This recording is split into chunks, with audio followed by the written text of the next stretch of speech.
El síntoma mareo es un síntoma ambiguo que puede tener muchas interpretaciones. El dolor incluye el 90% de las causas por consulta. El signo se lo obtiene a través del examen físico y los síntomas a través del interrogatorio. Manifestaciones objetivas pueden verse, por ejemplo, una ictericia, la coloración amarillenta de la piel y las mucosas, cuando la bilirrubina aumenta mayor a 2, como concepto de ictericia, coloración amarillenta de la piel y las mucosas. Muy diferente a la pseudoictericia, por ejemplo, que solo abarca a la piel y obviamente está ausente para diferenciar, es decir, una ictericia verdadera de una pseudoictericia. También podemos ver áreas equimóticas en los flancos o a nivel periumbilical, descritas así como un signo, pero cuando integramos la información en un paciente que aqueja dolor abdominal intenso asociado a náuseas y vómitos, con un examen físico asociado a ausencia de ruidos hidroaéreos y encontramos áreas equimóticas en los flancos e interpretamos este signo como el signo de Gray-Turner o la equimosis periumbilical como un signo de Cullen, seguramente cuando integramos esta información de la anamnesis y las manifestaciones objetivas, estaremos frente a una pancreatitis necrohemorrágica y cuya traducción en la piel corresponde a una hemorragia retroperitoneal. Entonces, como ustedes ven, la semiología nos permite integrar a través de una propedéutica clínica, que es la que les va a formar en realidad como un criterio clínico a la larga, les va a permitir realizar diagnósticos. Primero se harán sindrómicos, harán diagnósticos diferenciales para llegar a un diagnóstico anatómico y finalmente un diagnóstico etiológico y dar la terapéutica adecuada a sus pacientes.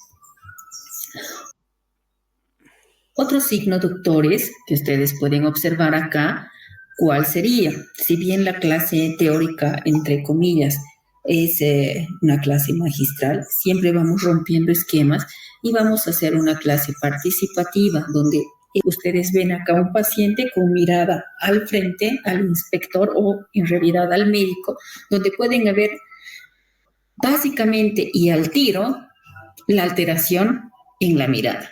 Ustedes ven la desviación ocular eh, con una alteración en el músculo recto externo, una parálisis del músculo recto externo que hace que el paciente tenga un estrabismo convergente del ojo izquierdo. Entonces, esto corresponderá a un signo. De repente, el síntoma por el que viene el paciente va a ser diplopia al inicio, alteración visual como diplopia, ¿no? Visión doble para cuando existe paresia del recto externo, pero posteriormente cuando ya existe una plegia o parálisis, evidentemente será ya manifiesta al examen físico. Entonces, cuando un paciente viene por algún síntoma, en el examen físico nosotros vamos a buscar el signo para llegar al diagnóstico correspondiente.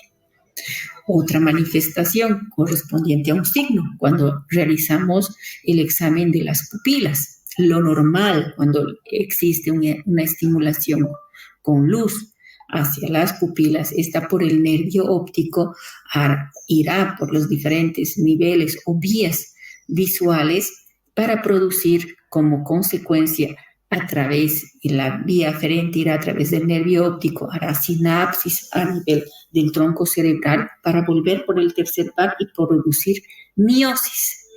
Pero ustedes ven, como han visto en el paciente, ocurre un fenómeno contrario. La estimulación luminosa, en vez de producir miosis, produce midriasis. A esta pupila la conocemos como pupila de Marcus-Boom y al signo llamamos defecto aferente, que se produce en lesiones desmielinizantes como en la neuritis óptica, que puede estar o no asociada a una esclerosis múltiple. Como ustedes ven y ustedes estarán viendo actualmente, tenemos muchos signos que integrados a los síntomas del paciente nos darán pautas para llegar a un diagnóstico.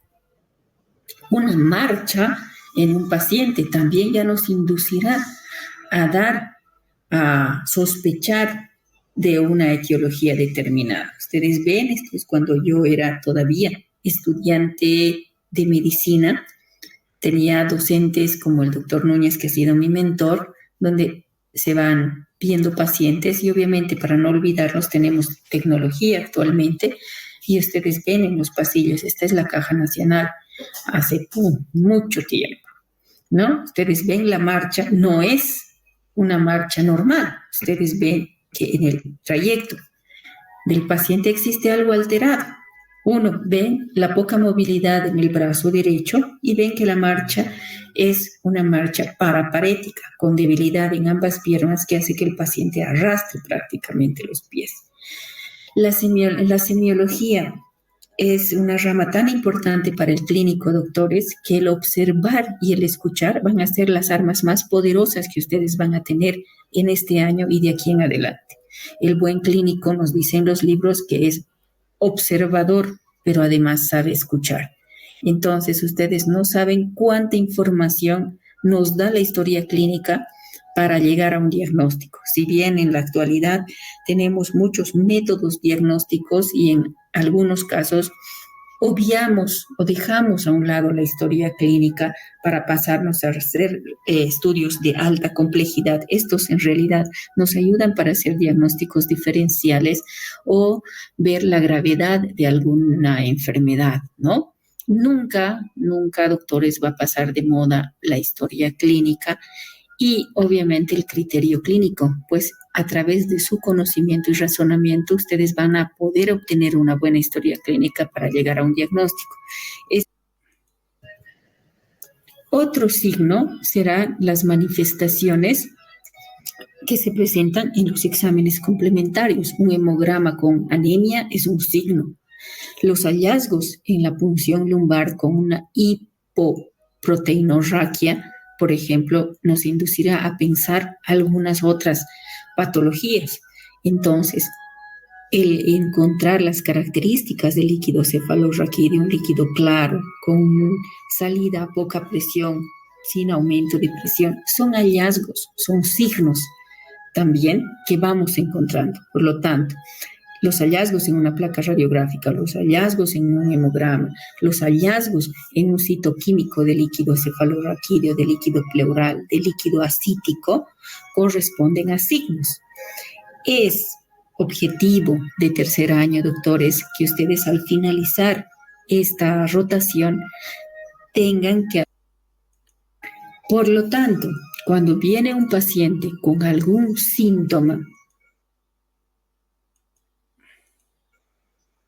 por ejemplo, mareo, aparte de definir bien, como vamos a ver más adelante, a qué se refiere este término muy ambiguo, en este caso referido por el paciente como una sensación de giro, y nosotros interpretar eso como vértigo, cuando el paciente viene con esa sensación de giro, doctor, me giran las cosas, cuando camino, cuando estoy cambiando de posición, que interpretamos nosotros como vértigo, nuestra opción o el siguiente paso a seguir en el examen físico es buscar la manifestación física, es decir, el signo de aquel síntoma llamado vértigo. En este caso, una manifestación clínica, el signo correspondiente será el nistagmus, que es el movimiento oscilatorio, ya sea agotable o no, dependiendo si es un vértigo central o periférico de los globos oculares, como ven en la paciente. Paciente con sensación de giro, náuseas y vómitos,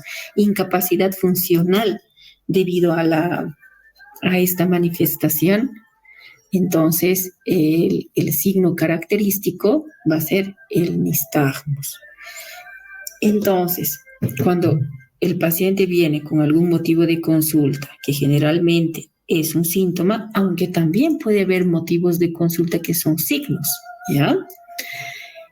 Entonces, en este año ustedes van a aprender a través de la anamnesis o la entrevista a obtener síntomas, a caracterizar ese síntoma, a explicar, a tratar de explicar mediante fisiopatología el por qué se producen esas manifestaciones clínicas, van a objetivar ese síntoma a través de signos y esto lo van a adquirir a través de semiotecnia o el examen físico. Es por eso que en este año ustedes tienen las rotaciones divididas, tienen la materia de habilidades, que es precisamente la que les va a ayudar a realizar un buen examen físico, van a obtener signos a través de un buen examen físico y en hospital además van a aprender a realizar entrevistas, anamnesis, van a integrar esos dos conocimientos, tanto de hospital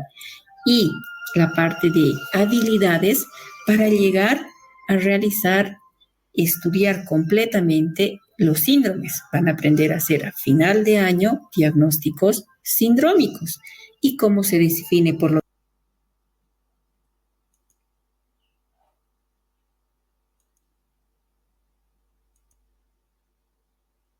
es, con esos tres datos que les he mencionado, esto es un síndrome meningio hasta demostrar lo contrario. Por lo tanto, cuando tenemos un paciente con cefalea, alza térmica, pero además alteración de conciencia, que es la clave para nosotros para decir este trastorno puede deberse a una alteración del sistema nervioso, entonces estamos frente a un síndrome meningio. Y si tengo en mi cabeza ya en la anamnesis este dato, al examen físico iré a objetivar, a buscar los signos característicos del síndrome meningio, como son el signo de Brudzinski, con el movimiento brusco a nivel cervical y la flexión de las rodillas, por ejemplo. Este es un signo de Brudzinski.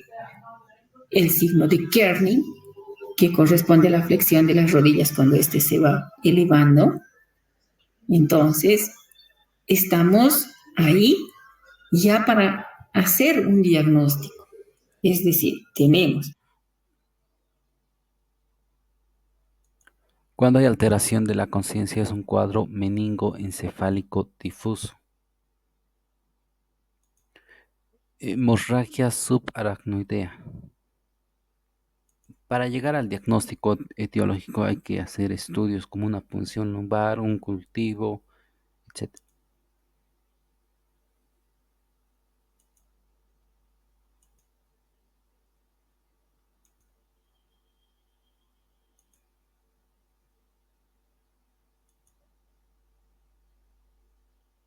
¿No?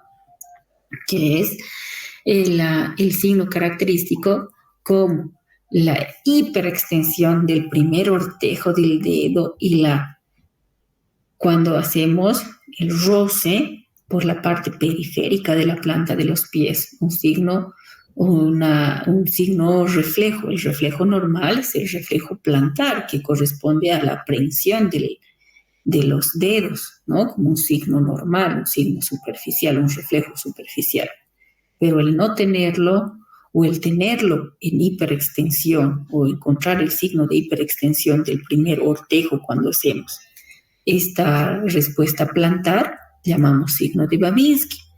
Y en este caso, por ejemplo, nos dicen el signo de Babinski tiene una sensibilidad del 84% y una especificidad del 99%. La sensibilidad, doctores, nos ayuda a confirmar enfermedades. La especificidad nos ayuda a descartar enfermedades. ¿Está claro? Aquí, por ejemplo, en este signo característico nos dice tiene una especificidad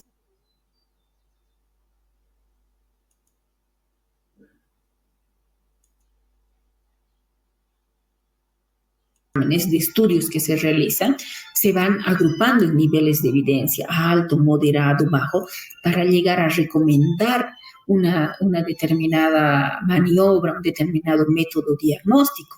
Entonces vamos a agarrarnos de esta evidencia científica en niveles de evidencia para poder aplicar al paciente, para poder escoger al paciente el mejor método diagnóstico, el mejor signo, el mejor síntoma que nos va a ayudar, por ejemplo, a un diagnóstico de acuerdo a la evidencia que se ha encontrado. ¿Ya? Entonces,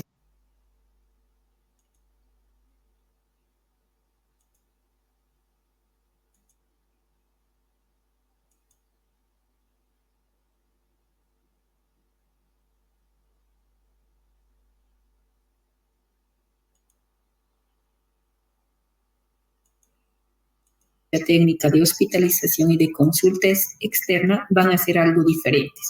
Acá vamos a hablar de la historia clínica tradicional, que es la que van a hacer ustedes en hospital, en pacientes hospitalizados, y van a hacer la ficha técnica basada en problemas en la consulta externa. Ambos obviamente tienen motivos de consulta, tienen examen físico, pero la manera de abordar al paciente va a ser algo diferente, la manera de registro va a ser diferente. En la hospitalización van a hacer anamnesis, examen físico, evolucionarán al paciente, participarán de las indicaciones, verán, interpretarán los exámenes diagnósticos, llegarán a un diagnóstico adecuado y en el momento del alta aprenderán también a hacer epiclisis. En este año, doctores, ustedes tienen que aprender estas cosas, a evolucionar al paciente, interpretar algunos exámenes básicos, como les digo, un líquido asíctico, pleural, tienen que aprender a hacer epiclisis, la hoja de alta. Por mi parte, aprenderán en la consulta externa también a hacer la historia clínica basada en problemas. Voy a quedar aquí, doctores, me voy a comunicar